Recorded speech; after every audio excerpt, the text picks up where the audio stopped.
नमस्कार बच्चों, मैं जितेंद्र कुमार शर्मा और मेरे साथ आप पढ़ रहे हैं कक्षा 10 के लिए हमारी पाठ्य पुस्तक आर्थिक विकास की समझ।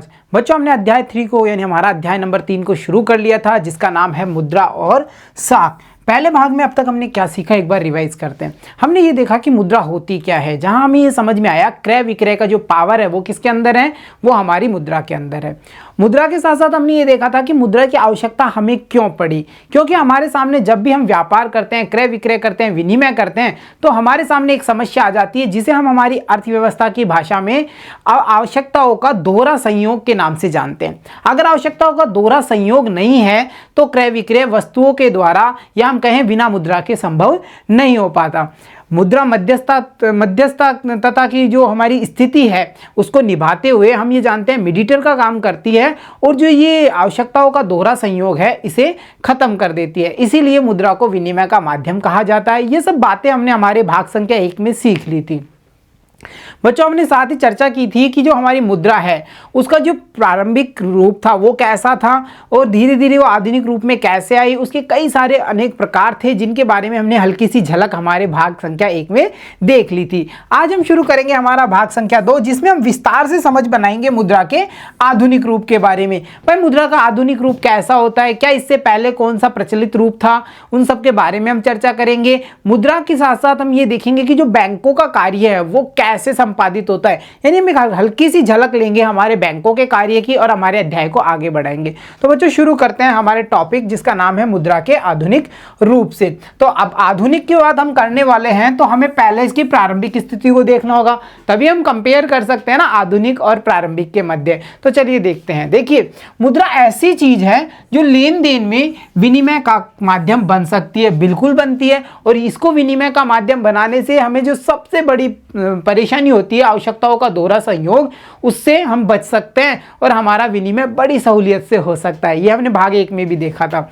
सिक्कों के चलन पहले तरह तरह की चीजें मुद्रा के रूप में इस्तेमाल की जाती थी। यानी जो सिक्कों का चलन है उससे पहले की अगर हम बात करते हैं तो पहले कई तरह की चीजें थी जिनसे हम लेन देन का कार्य करते थे। अगर हम पहले के जमाने की बात करें, प्रारंभिक काल की बात करें, तो वहां भारतीय क्या करते थे, अनाज और पशुओं का मुद्रा के रूप में इस्तेमाल करते थे। भाई, जैसे आपको कोई सामान लेना है तो भाई हम अनाज दे देंगे, उससे उसके हिसाब का अनाज दे देंगे, उससे दोगुना अनाज दे देंगे। इस प्रकार वहां निर्धारित था। उसी प्रकार पशुओं का इस्तेमाल भी मुद्रा के रूप में किया जाता था। इसके बाद धीरे धीरे हम देखते हैं सोना, चांदी और तांबे जैसी धातुओं के सिक्कों का चलन हुआ, जिसका चलन पिछली सदी तक रहता है। बच्चों, यहाँ पे हम कुछ सिक्कों के उदाहरण देख पा रहे हैं, चाहे वो हमारा प्रारंभिक मोहर टाइप हो या उसके बाद में हम बात करें जो हमारे प्रारंभिक सिक्के हैं, गुप्तकालीन सिक्के हैं, या हम कहें मुगल कालीन सिक्के हैं, और हमारा जो वर्तमान कॉइन है, इन सब की हम बात करें तो हम ये देखते हैं कि हमारा जो मुद्रा का स्वरूप है वो आज जो हमारे सामने है वो प्रारंभिक अवस्था में नहीं था। शुरू में हमने बात करी कि भाई अनाज और पशुओं के बदले लेन देन का कार्य हो जाता था। फिर हम देख रहे हैं कई सारी जो बहुमूल्य धातुएं, जैसे हम देखें सोना, चांदी, तांबा, इनका उपयोग करके सिक्कों का प्रचलन होने लगा। उनके द्वारा जो व्यापार है, विनिमय है, वो शुरू हो गया। और जब हम आज आधुनिक बात करते हैं तो हम देखते हैं हमारे नोट और कॉइन्स ऐसे हैं जिनसे हम लेन देन का काम कर लेते हैं। बच्चों, साथ ही साथ देखिए यहाँ पे जब हम करेंसी की बात करते हैं, यानी हमारी इंडियन करेंसी, भारतीय मुद्रा की हम बात करें, तो जैसा कि हमने पिछली इमेज में देखा था कोइंस को, तो कोइंस के साथ साथ हमारे जो नोट हैं कागज के वो भी प्रचलन में है। तो हम सरल शब्दों में कह सकते हैं मुद्रा के आधुनिक रूपों में करेंसी, कागज के नोट और सिक्के शामिल है। यानी हमारे जो नोट हैं और सिक्के हैं वो हमारी जो आधुनिक करेंसी है उसका रूप है। ठीक है, इसके साथ देखिए वे चीजें जो पहले मुद्रा के रूप में प्रयोग की जाती थी उसके विपरीत आधुनिक मुद्रा बहुमूल्य धातुओं जैसे सोना, चांदी और तांबे के बने सिक्कों से नहीं बनी है। वो जो इंपॉर्टेंट क्वेश्चंस हमारे माइंड में यहाँ पे आता है, देखिए अगर हम प्रारंभिक काल की या हम कहे पिछली सदी की हम बातें कर रहे हैं तो वहां हम ये देखते हैं जो हमारे कॉइन्स थे, सिक्के थे, वो किन किन धातुओं के बने हुए थे, सोना, चांदी, तांबे जैसी धातुओं के बने हुए थे। परंतु अगर हम आज वर्तमान की बात करते हैं, हमारे कॉइन्स को देखते हैं तो वो ऐसी बहुमूल्य धातुओं से नहीं बने हुए। तो बच्चों, क्या आपको ये समझ में नहीं आ रहा, क्या आपको ये विचार आपके मन में नहीं आया कि पहले की तरह ये मूल्यवान धातुओं से बनी भी नहीं है, फिर भी आज इसमें इतना पावर कैसे है, हमारे कॉइन्स में इतना पावर कैसे है? जबकि पहले की बात करें तो वो देखो सोना कितना महंगा है, चांदी तांबे जैसी धातुओं से बनते थे, और आज की जो मुद्रा है वो सामान्य धातुओं से बनी हुई है, फिर भी उसका पावर हम देखते हैं कितना है, मुद्रा में बहुत पावर होता है ना।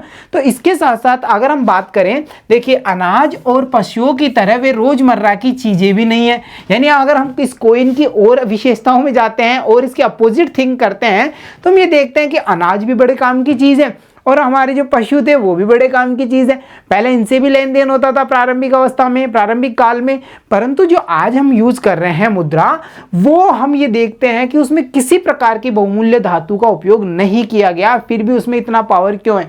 ये क्वेश्चन तो हमारे पास पेंडिंग है भाई, ये तो क्वेश्चन दिमाग में आ गया भाई, क्यों लग गया, यानी कि ये ऐसा क्यों हो रहा है, ये तो हमारे माइंड ने कह दिया भाई, इसको स्पष्ट तो करना ही पड़ेगा। परंतु उससे पहले हम देखते हैं आधुनिक मुद्रा का इस प्रकार का अपना कोई इस्तेमाल नहीं है। यानी हम देखते हैं इस मुद्रा का अनाज के रूप में हम इस्तेमाल नहीं कर सकते, पशुओं के रूप में हम इस्तेमाल नहीं कर सकते, तो भाई इसका प्रचलन इतना ज़्यादा क्यों है, इसमें पावर इतना क्यों है। अब हम आप और हम मिलकर के हमारा जो क्यों हमारे सामने आया है इसका जवाब ढूंढते हैं। तो देखो बच्चों, आधुनिक मुद्रा पूर्व की तरह सोने, चांदी और तांबे जैसी मूल्यवान धातुओं से नहीं बनी है, फिर भी इसे विनिमय का माध्यम क्यों स्वीकार किया जाता है, इसमें इतनी पावर आई कहां से, इसको क्यों हर व्यक्ति ग्रहण कर लेता है, क्यों कोई व्यक्ति इस पर ऑब्जेक्शन नहीं लेता, कोई क्यों व्यक्ति ऐसा क्यों नहीं कहता कि भाई मैं सामान नहीं दूंगा, ये कोई बहुमूल्य धातु से तो बनी ही नहीं है, ऐसा क्यों हो रहा है, क्यों हमारी आधुनिक मुद्रा विनिमय का माध्यम बन चुकी है। ये हमारा इंपॉर्टेंट क्वेश्चन है, आप इसे टिक रखेंगे, अच्छे से रिवाइज करेंगे, अच्छे से समझेंगे। तो चलिए देखिए इसके पक्ष में हम देखते हैं। भारत में अगर बात करें हम, तो भारतीय रिजर्व बैंक यानी हमारा आरबीआई है, वो केंद्रीय सरकार की तरफ से करेंसी नोट जारी करता है। वो जो एक फैक्ट की बात हम यहाँ ये ध्यान रखनी चाहिए हमें, जो हमारा 1 रुपए का नोट होता है वो आरबीआई जारी नहीं करता है। कैसे पता करेंगे, देखिए हर नोट की अगर हम बात करें तो उस पे जो सिग्नेचर्स होते हैं, मैं धारक को इतने रुपए अदा करने का वचन देता हूं, ऐसा मेंशन होने के बाद में जो सिग्नेचर्स होते हैं 1 रुपए के हमारे नोट को छोड़ करके बाकी नोटों की हम बात करें तो वहां पर हमारे गवर्नर के साइन होते हैं, आरबीआई गवर्नर के होते हैं ना। उसी प्रकार अगर हम बात करें हमारे 1 रुपए के नोट की, तो उस पर गवर्नर के साइन नहीं होते और ऊपर लिखा होता है भारत सरकार के द्वारा जारी किया गया।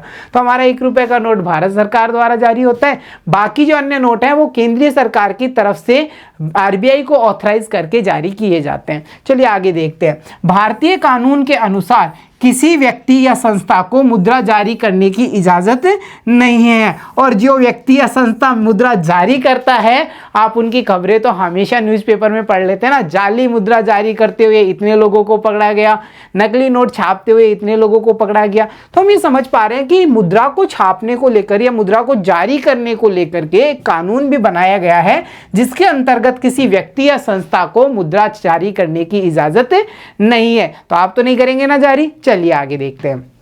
इसके अलावा कानून विनिमय के माध्यम के रूप में रुपए का इस्तेमाल करने की वैधता प्रदान करता है। यह कानून यह भी कहता है कि विनिमय के माध्यम के रूप में आप रुपए का इस्तेमाल कर सकते हैं। रुपया क्या है, रुपया हमारी भारतीय मुद्रा है। मुद्रा के बारे में हमने देखा था कि हर देश की अपनी अपनी मुद्रा होती है, कहीं टका चल रहा है, कहीं हम देखते हैं पाउंड चल रहा है, कहीं हम देखते हैं यूरोज चल रहे हैं। तो ये ऐसा हम सब देख पा रहे हैं, जो रुपया है वो हमारी भारतीय मुद्रा है, और इसकी जो विनिमय के लिए इसका उपयोग करने की वैधता हमें हमारा कानून देता है, जिसे भारत में सौदों में अदायगी के लिए मना नहीं किया जा सकता। यानी आप कोई भी सौदा कर रहे हैं, सौदा मतलब लेन देन का कार्य कर रहे हैं, व्यापार कर रहे हैं, विनिमय कर रहे हैं, तो हमारे इस मुद्रा को आप मना नहीं कर सकते, किसी भी लेवल पे आप मना नहीं कर सकते हो, और आपको रुपया तो वहां पर ग्रहण करना ही होगा। तो समझ पा रहे हैं ना क्यों इतना पावर है। इसके अलावा देखते हैं बच्चों, भारत में कोई व्यक्ति कानूनी तौर पर रुपयों में अदायगी को अस्वीकार नहीं कर सकता। यानी रुपए में अगर कोई आपको अदा कर रहा है, पेमेंट दे रहा है, तो आप उसको मना नहीं कर सकते, चाहे वो कॉइन हो आपके, चाहे वो आपके रुपीस के नोट हो, आप मना नहीं कर सकते। ठीक है, इसलिए रुपया व्यापक स्तर पर विनिमय का माध्यम स्वीकार किया गया है। मिल गया हमें जवाब हमारे प्रश्न का, क्यों किया गया है, क्योंकि हमारे भारतीय कानून के अनुसार इसको इतना पावर दिया गया है, इसको एक्सेप्ट किया गया है और इसको मना करने के लिए किसी में क्षमता नहीं है, ऐसा कानून बना दिया गया है। तभी तो हमने हमारे रुपये को व्यापक स्तर पर विनिमय का माध्यम स्वीकार कर लिया है। तो बच्चों इस प्रश्न का जवाब हमें मिल गया, करेंसी के बारे में हमने देख लिया।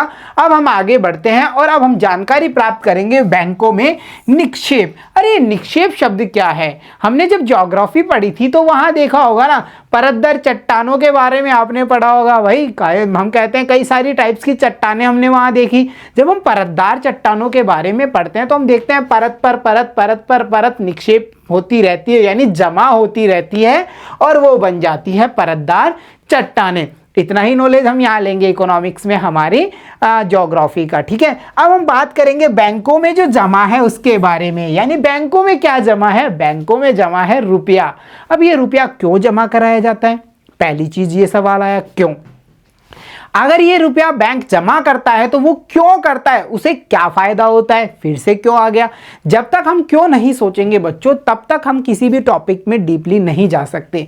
हमें हर टॉपिक के लिए क्यों सोचना चाहिए, ऐसा नहीं बेफालतू का क्यों नहीं, मतलब उससे रिलेट करके क्यों सोचना है। अब ऐसा नहीं हम इकोनॉमिक्स क्यों पढ़ रहे हैं, अरे भाई क्यों पढ़ रहे हैं, पढ़ना है, हमारी बुक है ना। चलो बैंकों में निक्षेप की बात कर लेते हैं। तो देखो, व्यक्ति अपनी आय का अतिरिक्त भाग, अब ये अतिरिक्त भाग कौन सा है, तो उसके लिए परिभाषा है जो कि उसकी आवश्यकताओं की पूर्ति के पश्चात बच जाता है। यानी हमने हमारे जो खर्च करना था, शिक्षा, स्वास्थ्य, हमारे रहन सहन, भोजन, बच्चों की व्यवस्थाएं, सब पर जो खर्च करना था वो खर्च किया और उसके बाद में जो हमारे पास में बचा है वो होता है हमारी आय का अतिरिक्त भाग। इस आय के अतिरिक्त भाग को क्या करता है, भविष्य में अपनी जरूरतों को पूरा करने के लिए अपने नाम से खाता खोलकर बैंकों में जमा करवाता है। भाई अपने नाम से ही खुलेगा, पड़ोसी के नाम से थोड़ी खोल सकता है, फिर तो पड़ोसी ही लेन देन कर सकता है ना। तो यहां हम ये देखते हैं, व्यक्ति अपनी आय का अतिरिक्त भाग जो उसकी संपूर्ण आवश्यकताओं को पूरा करने के बाद में बचता है, उसे व्यक्ति अपने नाम से खाता खोल करके बैंकों में जमा करवा देता है और जिसे हम कहते हैं ये उसका बैंकों में निक्षेप है। बच्चों इसके साथ साथ देखिए, इस जमा भाग का वो उपभोग कब करता है, जिसका उपभोग वह अपनी आवश्यकताओं के अनुसार कर सकता है। बैंकों में निक्षेप के नाम से हम इसे जमा को जानते हैं, यानी बैंकों में निक्षेप के नाम से हम इस जमा को जानते हैं। जैसा हमने डिस्कस कर लिया था बच्चों, जमा तो हमने करा दिया, क्या प्रॉफिट हुआ? सबसे बड़ी बात तो प्रॉफिट पे डिपेंड है ना। पूरी अर्थव्यवस्था ही लाभ पर काम करती है, चाहे हमारा निजी क्षेत्र को या हमारा सार्वजनिक क्षेत्र को। कल्याण के साथ साथ उसे किसी ना किसी हद तक लाभ को भी ध्यान रखना होता है, पूरा नुकसान तो वो भी नहीं उठा सकता। तो बच्चों हम यहाँ ये देखते हैं कि ये जमा तो हमने करवा दिया, बैंकों में निक्षेप तो हमने कर दिया, पर अब इस पे हमें प्रॉफिट क्या हो रहा है। तो देखिए, इस जमा पर सूद यानी कि ब्याज भी मिलता है, इंटरेस्ट क्रेडिटेड। कई बार देखा होगा बैंक की पासबुक में, तो वो इंटरेस्ट कहाँ से आया, हमारी जो रकम होती है निर्धारित समय तक जो जमा थी उसके ऊपर हमें बैंक क्या देता है, ब्याज देता है, सूद देता है। तो आप समझ पा रहे हैं बैंकों में जमा आया कहां से, व्यक्ति जमा करवाता है, जो उसकी आवश्यकताओं को पूरा करने के बाद में अतिरिक्त भाग होता है उसको। बैंकों में इसे किस नाम से जाना जाता है, इसे हम कहते हैं कि बैंकों में निक्षेप हमारा ये है। और ये क्यों जमा कराया जाता है, इसका क्या लाभ है, इस पर हमें क्या मिलता है, सूद यानी ब्याज भी मिलता है। बच्चों इसके साथ साथ देखिए, बैंक खातों में जमा धन को मांग के जरिए निकाला जा सकता है। भाई मांग जैसे शब्द पे आप ज्यादा कंफ्यूज मत होना। हम कहते हैं जब हम ड्राफ्ट भरते हैं बैंक में, आप कई बार गए होंगे, अपने बड़ों के साथ गए होंगे या आपके भी अकाउंट्स होंगे, तो हम वहां देखते हैं कि वहां पे विड्रॉल पर्ची या विड्रॉल फार्म होता है, उसे हम भरते हैं और फिर हम पैसा निकाल पाते हैं, होता है ना ऐसा ही। तो विड्रॉल मतलब मांग के लिए हम कुछ कर रहे हैं, हमने विड्रॉल किया है, विड्रॉल चाह रहे हैं, उसके लिए हम भर रहे हैं कोई फॉर्म। तो मांग के जरिए यानी ऐसी डिमांड करके हम ये पेमेंट निकालते हैं, इसलिए इस जमा को क्या कहा जाता है, इस जमा को मांग जमा कहा जाता है। बच्चों इतने से चैप्टर की बात हम करें तो यहां से कई सारे अति लघुत्रात्मक और लघुत्रात्मक प्रश्नों का निर्माण हो चुका है। जैसे बैंकों में निक्षेप से आप क्या समझते हैं, पहला, बैंकों में निक्षेप जमा कराने पर व्यक्ति को क्या फायदा होता है, दूसरा क्वेश्चन, और हमारा अगला क्वेश्चन है मांग जमा से आप क्या समझते हैं, या बैंकों में जमा धन को मांग जमा क्यों कहा जाता है? ये प्रश्न भी यहां से उठता है। तो हम सीधा सीधा इसका आंसर देंगे, बैंक खातों में जमा धन को मांग के जरिए निकाला जा सकता है, इसलिए हम इसे क्या कहते हैं? मांग जमा कहते हैं। आया समझ में? चलिए अब आगे की ओर मूव करते हैं। तो बच्चों हमने यहाँ पे करेंसी के बारे में समझ लिया, बैंकों में निक्षेप के बारे में समझ लिया। बात यहीं खत्म नहीं होती, क्योंकि हमने मुद्रा के कई सारे रूपों के बारे में आपसे कहा था कि हम इस अध्याय में कई सारे रूप देखेंगे, कई सारे प्रकार देखेंगे। जी सर, हमने बिल्कुल देखा। हमने देखा वस्तुओं के जरिए वो विनिमय का काम हो रहा है, पशुओं के जरिए, गेहूं के जरिए भी विनिमय का काम हो रहा था।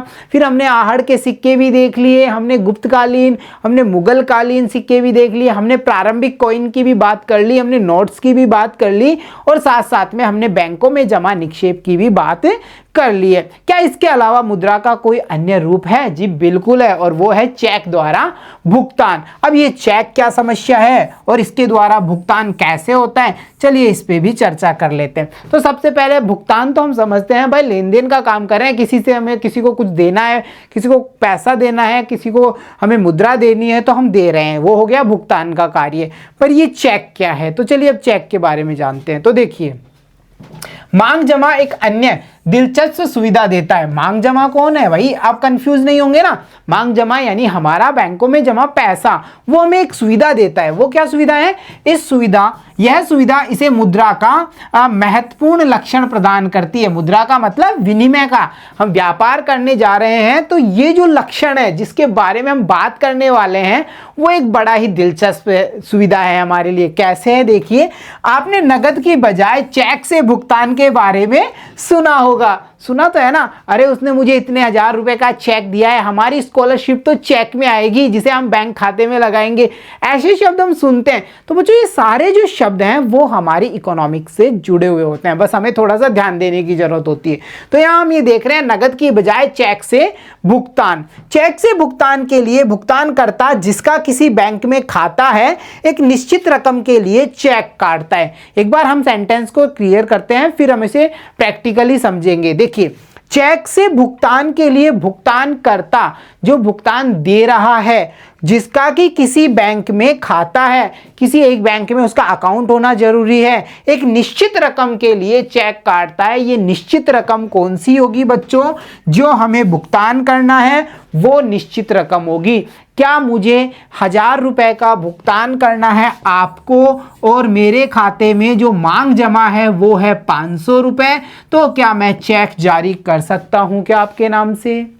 मतलब मैं चेक दे सकता हूं क्या आपको 1000 रुपए का? नहीं दे सकता। तो चेक की पहली बैंडेशन यहां से आप समझेंगे कि चेक के लिए जो रकम जारी की जाएगी वो या तो उतनी होनी चाहिए जितनी हमारी मांग जमा है, या फिर उससे कम होनी चाहिए। भाग यानी डिवाइडेशन वाला रूल याद रखो कि 2 में 4 का भाग दे रहे हैं, 2 का टेबल बोलना है तब तक बोलिए, या तो 4 आ जाए या 4 से कम आए, उससे ऊपर नहीं जा सकते। वही रूल हमारा मांग जमा और चेक के बीच में रहता है। इन दोनों में ये संबंध होता है, यानी हमारी जितनी मांग जमा है, बैंक में जितना निक्षेप है, हम उतना ही या उससे कम मात्रा का चेक जारी कर सकते हैं। हम ओवर लिमिट का चेक जारी नहीं कर सकते। समझ रहे हो? अगर कर देंगे तो क्या होगा? जिस बैंक या जिस व्यक्ति के लिए हमने चेक जारी किया है वो चेक को ले जाकर के अपने बैंक में लगाएगा। जब बैंकों के बीच में इस लेन देन को लेकर के क्लियरेंस होगा, यानी चेक पास होगा, जिसे हम भाषा में कहते हैं चेक पास होना, चेक क्लियर होना, उस समय चेक खारिज हो जाएगा, यानी हम कहेंगे हमारा चेक रिटर्न हो जाएगा। कैसे समझेंगे? देखिए, इस चीज को समझना हमारे लिए जरूरी है, ये हमारा इंपॉर्टेंट टॉपिक है। देखिए, फॉर एग्जाम्पल, जैसे मैं हूं ए और ये है आप बी। ये हमारे बैंक है, मेरा बैंक है सी और आपका बैंक है डी। समझ रहे हैं? ठीक है। मेरे बैंक में जो निक्षेप है मेरा वो है 500 रुपए। कितना रुपए निक्षेप है? 500। और मुझे चेक जारी करना है 1000 रुपए का। मैंने 1000 रुपए का एक चेक जारी किया। किसको? आपको। क्या दे दिया भाई? चेक दे दिया। आप क्या करेंगे? इस चेक को ले जाएंगे और अपने बैंक में डिपॉजिट कर देंगे। कितने रुपए का चेक लगाया? 1000 रुपए का चेक आपने बैंक में लगा दिया। बैंक क्या करेगा? बैंक चेक पर देखेगा कि बैंक किस बैंक का चेक है, कौन से अकाउंट से मुझे बैंक से पैसे लेने हैं, ये सब प्रोसीजर हम अगले पेज पे, अगली स्लाइड पे देखने वाले हैं। तो देखिए यहाँ से ये बैंक का जो चेक है वो क्लियरेंस के लिए मेरे बैंक के पास में आएगा। ये सारी प्रोसेस हम कहते हैं ऑनलाइन होती है, डीपली प्रोसेस है, हमें बस लाइटली यहाँ से टच करना है इसको। डी ने सी को कहा कि भाई 1000 रुपए का चेक है ए नाम वाले व्यक्ति का, जिसका खाता आपके बैंक में है, आप ये चेक क्लियर करें, क्योंकि मुझे किसको भुगतान करना है, मेरे खाता धारक बी को। अब यहाँ से जब इसने चेक दिया, वहाँ बैलेंस चेक किया गया, निक्षेप चेक की गई, तो कितना जमा है मेरा, 500 रुपये। तो बैंक क्या कहेगा, अरे भाई ये जो चेक हम पास नहीं कर सकते, क्लियर नहीं कर सकते, क्योंकि ए के अकाउंट में तो कितना पैसा है, 500 रुपये। तो ये चेक को रिटर्न कर देगा, भाई आपका चेक खारिज किया जाता है, वापस ले लीजिए। तो ये चेक वापस डी के पास आएगा। डी अपने कस्टमर को क्या कहेंगे, ये चेक आपका खारिज हो गया, कैंसिल हो गया है, आपने हमारी इतनी मेहनत करवा दी, इसके लिए आपको चार्जेस देने होंगे। तो यहाँ पर हम कहते हैं जब हमारा चेक कहते हैं कि ओवर लिमिट हो जाता है, या हम कहें चेक रिटर्न हो जाता है, तो उसके सम चार्जेस भी हमें पे करने होते हैं। तो यहाँ पे चार्जेस पे होते हैं। तो इस हिसाब से पूरी चेक की प्रोसीजर है बच्चों, कि चेक क्यों जारी किया जा रहा है, विनिमय के लिए किया जा रहा है ना भाई, भुगतान के लिए चेक जमा किया है। चेक जमा करने के लिए मांग जमा, जो हमारी निक्षेप है, उसके अकॉर्डिंग ही चेक जारी किया जाता है। निश्चित राशि तक का चेक हम काट सकते हैं, जिसे भुगतान करना है उसके नाम से। तो चलिए अब चेक के बारे में विस्तार से जानते हैं। देखिए चेक की इमेज आप यहाँ देख पा रहे हैं, ये हमारे चेक की इमेज है। अब हम डिस्कस कर लेते हैं। चेक एक ऐसा कागज है जो बैंक को किसी व्यक्ति के खाते से चेक पर लिखे नाम के किसी दूसरे व्यक्ति को एक खास रकम का भुगतान करने का आदेश देता है। अब ये सारे शब्द हमें क्वेश्चंस के आंसर में लिखने हैं। भाई चेक आप क्या चेक से आप क्या समझते हैं, परंतु अगर इस लैंग्वेज को हम समझे तो ये हमारे लिए काफी मुश्किल होगा। तो हमने पहले ही हमारे पिछली स्लाइड पर इसको अच्छे से समझ लिया था, भाई चेक का भुगतान कैसे होता है। ए ने क्या किया था, एक कागज पर एक चेक लिख करके, अमाउंट लिख करके 1000 रुपए का बी को दिया ना। फिर बी क्या करता है, उसको अपने बैंक में डिपॉजिट करता है। दोनों बैंक आपस में कन्वर्सेशन करते हैं, और उस चेक का भुगतान करना है कि नहीं करना वो बैंक की समझ के ऊपर रहता है, कि अगर अमाउंट है तो भुगतान होगा, अमाउंट नहीं है खाते में तो भुगतान नहीं होगा। तो हम यहाँ देख पा रहे हैं चेक ऐसा कागज है जो बैंक को किसी व्यक्ति के खाते से चेक पर लिखे नाम के किसी दूसरे व्यक्ति को एक खास रकम का भुगतान देने का आदेश करता है।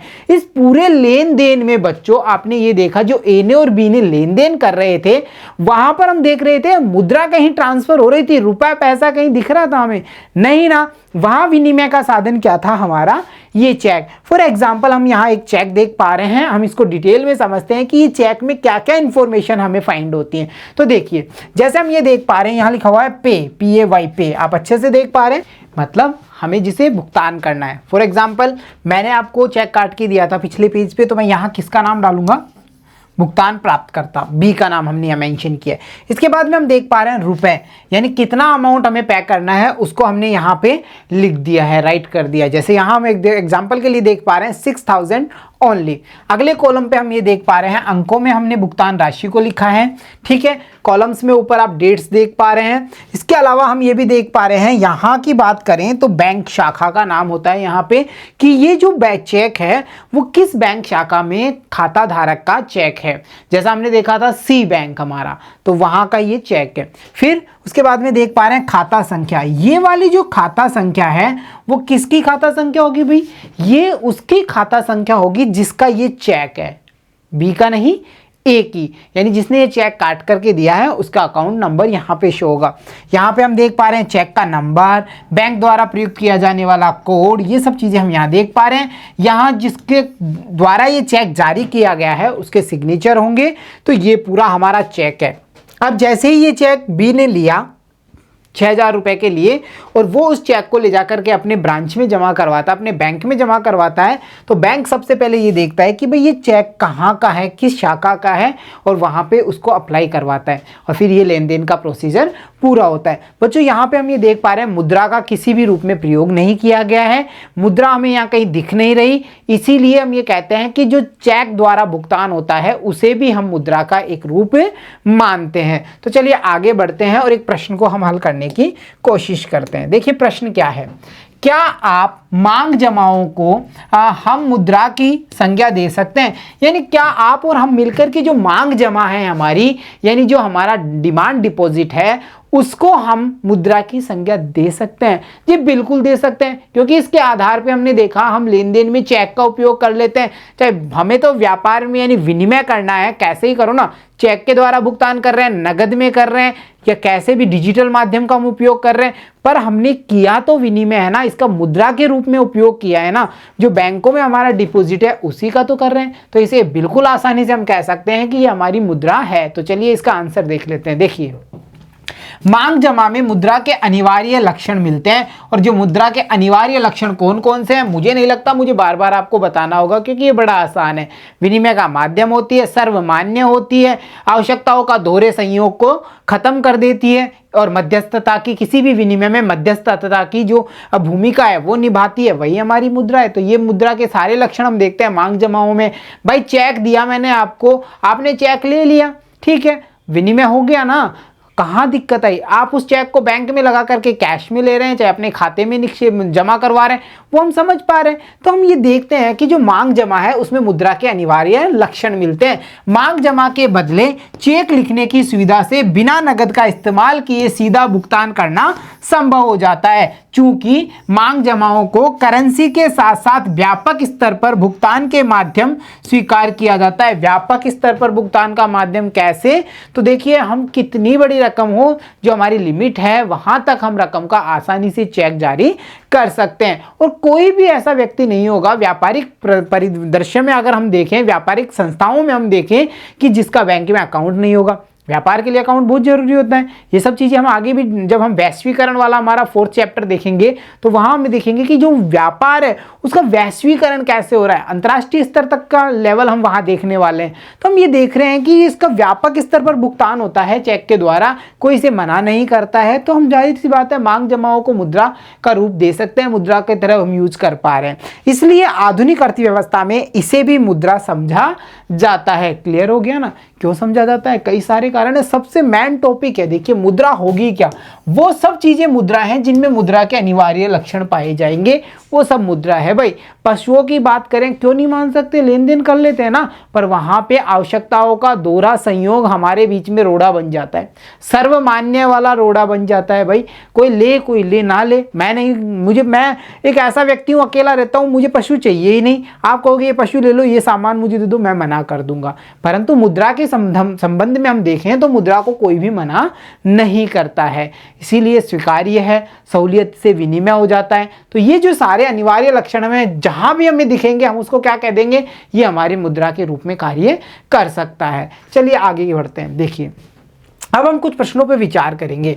एम सलीम यानी मिस्टर सलीम भुगतान के लिए 20,000 रुपए नगद निकालना चाहते हैं। इसके लिए वह बैंक कैसे लिखेंगे, या चेक कैसे लिखेंगे, सॉरी, इसके लिए वे चेक कैसे लिखेंगे? यानी हमें एक पर्ची यानी विड्रॉल फॉर्म यहाँ फिलअप करना है। बैंक में हमारा जमा है 20,000 रुपये, मान लेते हैं, हमें उसे निकालना है, और हमारा नाम सलीम है। चलो अब इसका बैंक में जो हम निकालना चाहते हैं उसके लिए विड्रॉल फॉर्म कैसे एंट्री करी जाएगी। देखिए, ये विड्रॉल फॉर्म का रूप है। तो यहाँ हम देख पा रहे हैं डेट, यहाँ जो डेट्स है वो हम देख पा रहे हैं। डेट्स हम यहाँ डेट्स फिल कर देंगे, किस तारीख को हम भुगतान ले रहे हैं बैंक से, ठीक है।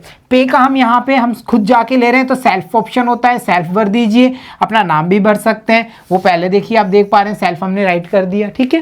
इसके बाद में हम बात करें या धारकों को और बेरर ₹20,000 ओनली, यहाँ अमाउंट हमने फिल कर दिया, खाता संख्या हमारी भरी हुई है, रुपीज़ को हमने अंकों में राइट कर दिया, ये सब बैंक की ओर से लिखे हुए होते हैं, बस हमें यहाँ हमारे सिग्नेचर करने होंगे। तो इस प्रकार से हम ये देख पा रहे हैं कि विड्रॉल फॉर्म या चेक की हम बात करते हैं तो वो एक ऐसी पर्ची है जिसपे सारी डिटेल्स आप भरिए और स्वयं भी जा करके पैसा ले सकते हैं। यहाँ पे हम ये देख पा रहे हैं जैसे इसने सेल्फ लिखा, इसका मतलब क्या हुआ कि भाई मुझे खुद को चाहिए, मैं किसी को भुगतान नहीं कर रहा, मेरा जो निक्षेप जमा है, मेरी जो मांग जमा है वो मुझे खुद को चाहिए, तो मैं ये पर्ची भर रहा हूँ, विड्रॉल फॉर्म भर रहा हूँ, आप मुझे मेरा अमाउंट इतना दे दीजिए। और आप कहाँ से डेबिट करेंगे, ये कहाँ से काटेंगे, इस अकाउंट से जो मेरा खुद का है, मेरे सिग्नेचर वेरीफाई कर लीजिए, अमाउंट ले लीजिए। क्लियर, ठीक है, चलिए अब हमने यहाँ पे इसको बनाना सीख लिया है। इसके बाद में हम बात करते हैं अगले प्रश्न की। देखिए, सलीम और प्रेम के बीच लेन देन के बाद में, दो व्यक्तियों के बीच में लेन देन हो रही है। बच्चों, लेन देन में सबसे बड़ी बात ये होती है कि सलीम और प्रेम, जैसे यहाँ ये दोनों व्यक्ति हैं, जब ये लेन देन करेंगे, जैसे मान लो आप और हमने लेन देन की, ए और बी वाला एग्जाम्पल हमें याद है ना, आपने और हमने लेन देन की है। इस स्थिति की हम बात करते हैं, जब मुद्रा का भुगतान हो रहा है तो जो पेमेंट देगा उसके पास से मुद्रा क्या हुई, कम हो जाएगी। भाई मेरी जेब में 2000 रुपये, मैंने 1000 रुपये पे कर दिया आपको, मेरा अमाउंट कितना रह गया, 1000, 1000 रह गया ना। और जिसने भुगतान प्राप्त किया है, यानी आपने भुगतान प्राप्त किया है, तो अब क्या होगा, आपका जो अमाउंट है उसमें 1000 रुपये क्या होंगे, बढ़ जाएंगे। तो ऐसा ही लेन देन यहाँ हम देखते हैं, सलीम और प्रेम के बीच लेन देन हो रहा है, तो उसके बाद में क्या हो रहा है, सलीम के बैंक खाते में शेष बढ़ जाता है और प्रेम के बैंक खाते में शेष बढ़ जाता है। क्या ये स्थिति हो सकती है, दोनों के अकाउंट्स में पैसा बढ़ सकता है? नहीं बढ़ेगा भाई, भुगतान हो रहा है ना, लेन देन हो रहा है, एक का तो कम होगा और एक का बढ़ेगा, तो ये स्थिति क्या है, गलत है। चलिए, सलीम के बैंक खाते में शेष घट जाता है और प्रेम के बैंक खाते में शेष बढ़ जाता है। यहां हम देख पा रहे हैं अपोजिट स्थितियां, यानी एक का घट रहा है और एक का बढ़ रहा है। चलिए लास्ट वाले की बात करते हैं। सलीम के बैंक खाते में शेष बढ़ जाता है और प्रेम के बैंक खाते में शेष घट जाता है। यहां भी अपोजिट स्थिति है, पर यह है जो भुगतान कर रहा है उसके खाते में पैसा कैसे बढ़ सकता है। मेरे 2000 है, मैं आपको 1000 रुपये दे रहा हूं, तो मेरा वाला अमाउंट कैसे बढ़ेगा, नहीं बढ़ेगा ना। तो ये स्थिति क्या है, गलत है। तो यहां हमारा ऑप्शन खैर सही होगा। प्रश्नों की प्रकृति को आप समझिए और उसके बाद में आसानी से आप ऑब्जेक्टिव टाइप के क्वेश्चंस हल कर सकते हैं। क्लियर हुआ ना। चलिए अब देखते हैं हम अगला प्रश्न, और यहां हमारा अगला और अंतिम प्रश्न है, मांग जमा को मुद्रा क्यों समझा जाता है। Why we call demand deposit as our currency और मनी। हम क्यों कहते हैं डिमांड डिपॉजिट को मनी यानी मुद्रा या करेंसी क्यों कहते हैं। तो देखिए बच्चों, मांग जमा धन के समान ही है, क्योंकि बैंकों में जमा धन जमाकर्ता की इच्छा पर भी निकाला जा सकता है और अन्य को भुगतान चेक के द्वारा भी किया जा सकता है। यानी हम ये देख पा रहे हैं कि अगर हम हमारे पैसे को चाहें तो खुद भी निकाल सकते हैं, विड्रॉल फॉर्म भरा खुद ने ले लिया, सेल्फ के नाम से चेक काटा खुद ने ले लिया, या फिर हम ये देखते हैं कि उसे हम चेक द्वारा किसी अन्य को भुगतान भी कर सकते हैं। यानी विनिमय में काम आ रहा है, सर्वमान्य है, व्यापार में सहूलियत दे रहा है, कोई मना नहीं कर रहा। तो ये हमारा जो डिमांड डिपॉजिट है, मांग जमा है, उसे भी क्या माना जाता है, मुद्रा, पैसा, धन माना जाता है। तो बच्चों यहाँ पे हमने ये देखा कि जो हमारे मुद्रा के आधुनिक स्वरूप थे, जिसमें हमने करेंसी के बारे में समझ बनाई, बैंकों में निक्षेप के बारे में समझ बनाई और हमारा चेकों के द्वारा जो भुगतान था उसके बारे में समझ बना लिए। उम्मीद करता हूँ आपको इन सारे टॉपिक्स में से किसी भी टॉपिक्स में किसी भी प्रकार की कोई दिक्कत नहीं हुई होगी, क्योंकि हमने बड़े सरल तरीके से, या हम ये कहें कि हमने बेसिक तरीके से सब कुछ चीज़ों को समझा है। और बड़ा ही इंटरेस्टिंग टॉपिक था हमारा ये बैंकों का निक्षेप। तो आपसे उम्मीद करता हूँ आपको सारा कुछ अच्छे से समझ में आ रहा होगा। तो प्यारे बच्चों, देखते रहिए, सीखते रहिए। मिलता हूँ आपसे अगली कक्षा में, तब तक के लिए धन्यवाद बच्चों।